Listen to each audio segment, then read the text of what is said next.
The Touhou project and I have an odd history. I discovered Touhou several years ago when I was playing a user-made RPG Maker game that featured music from the Touhou project, namely the same epic music you're hearing in this review, You and Owen Was Her, the theme music for Flandre Scarlet.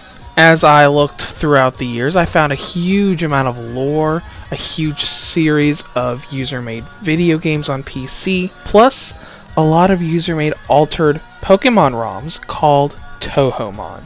If you like Touhou and Pokemon, you should definitely check those out. They're great. But primarily my Touhou experience has been with RPGs. So Touhou Double Focus that I reviewed a week or two ago didn't really fill that Touhou itch for me. The game I'm about to review for you did.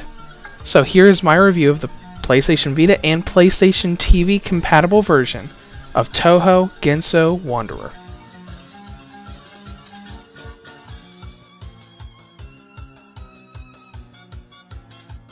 The story of Genso Wanderer takes place in the world of Touhou, known as Gensokyo in the Japanese mountains.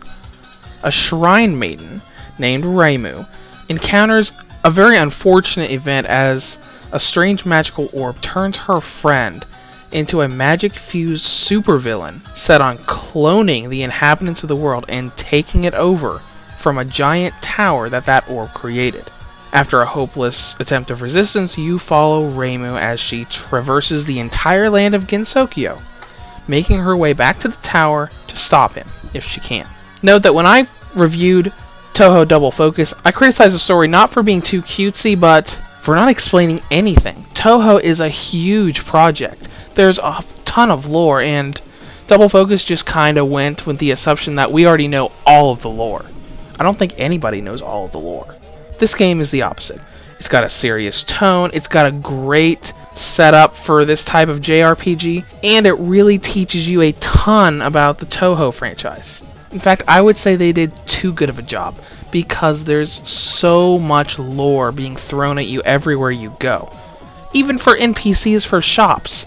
You walk into a shop into a town, talk to the shopkeeper, saying, I want to know what you do. 10 or 15 minutes later, you're done going through their entire backstory and history all thrown at you at once. It's just too overwhelming, and it really derails from the gameplay, especially when all you want to do is learn who they are real quick and start upgrading your equipment. I mean, I love how far they went. It's really great if you want to learn more about Touhou, but we don't need 10 or 15 minutes of lore for every single shopkeeper in the game before their shop becomes available to you.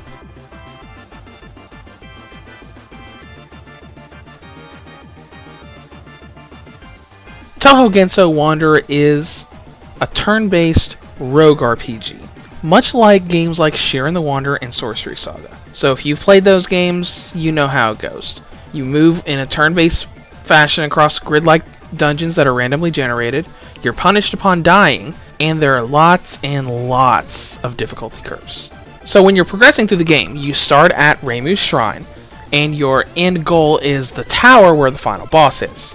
To get there, you have to travel through dungeons. You go through a dungeon that's, say, 5 or 6 floors, then you get to a town that is between dungeons where you can resupply.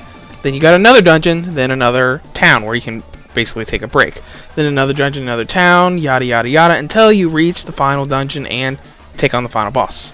Now, navigating these dungeons is the tricky part. First of all, the dungeons are randomly generated, so you could get an incredibly easy run for your dungeon for the first 5 floors. Then you might go back to the shrine for some upgrades. You go back into it, and somehow it's ridiculously hard now, because there are certain floor types that are randomly generated. Preparation is key here. That's why you have all of these services at the shrine, and you have all of these services in every town. Because if you don't prepare, the game punishes you for it. Because that's one thing you need to note. Genso Wanderer's difficulty spikes a ton. The first dungeon's easy, the second dungeon is very hard. If you skip upgrading on any town, you're going to end up dying. And with dying in most rogues, you lose all of your levels and experience, and all of your items. In this game, you don't lose your items. You restart from the beginning of the game, but you still have at least a large portion of your items so you can recover at least a little bit.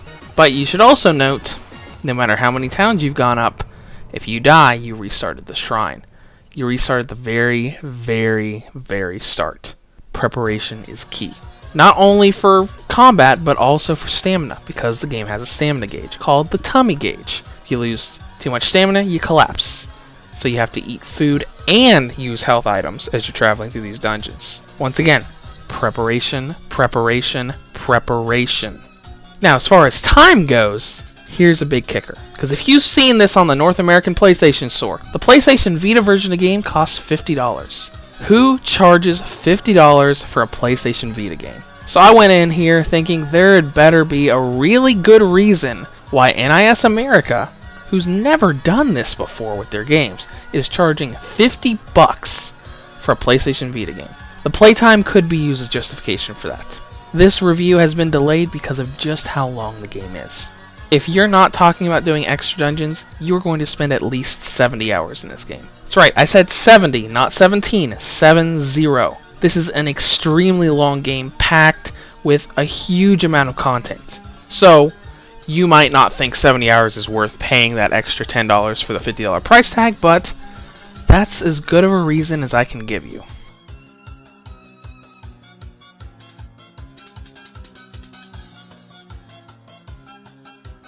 Now go to presentation. Visually, the game looks great. Load times are short. Frame rate is smooth. The only problem with the presentation is the mini-map. Because when you're going through dungeons, you got a mini-map that kind of fills itself out as you go. This game doesn't have a little mini-map that you can hide and toggle. It's covering your entire screen all the time. So when you get to all of those extensive dungeons, it's going to start covering up environments, your characters, enemies, and there's no way to turn it off. It is a giant, massive annoyance. Granted, this is turn-based, but that's besides the point. It's hugely annoying. If I had the ability to turn it off, I would. Now, in conclusion, Touhou Genso Wanderer is really great for fans of Touhou and those looking to broaden their knowledge on all of its extensive lore. Granted, it's not a perfect experience, considering there's a bit too much story explanation for NPCs, and the minimap is a huge frustration. But if you're a Rogue fan simply looking for a game full of content, you really can't go wrong here. It's got 70 hours plus of gameplay, and that's just with the main story. It might even be worth that $50 price tag. Reviews to go rates Touhou Genso Wanderer an 8 out of 10. If you'd like to discuss this further, feel free to leave a comment below or head to my website at www.reviewstogo.com. And Nintendo Switch fans should look forward to a stream tomorrow of LEGO City Undercover.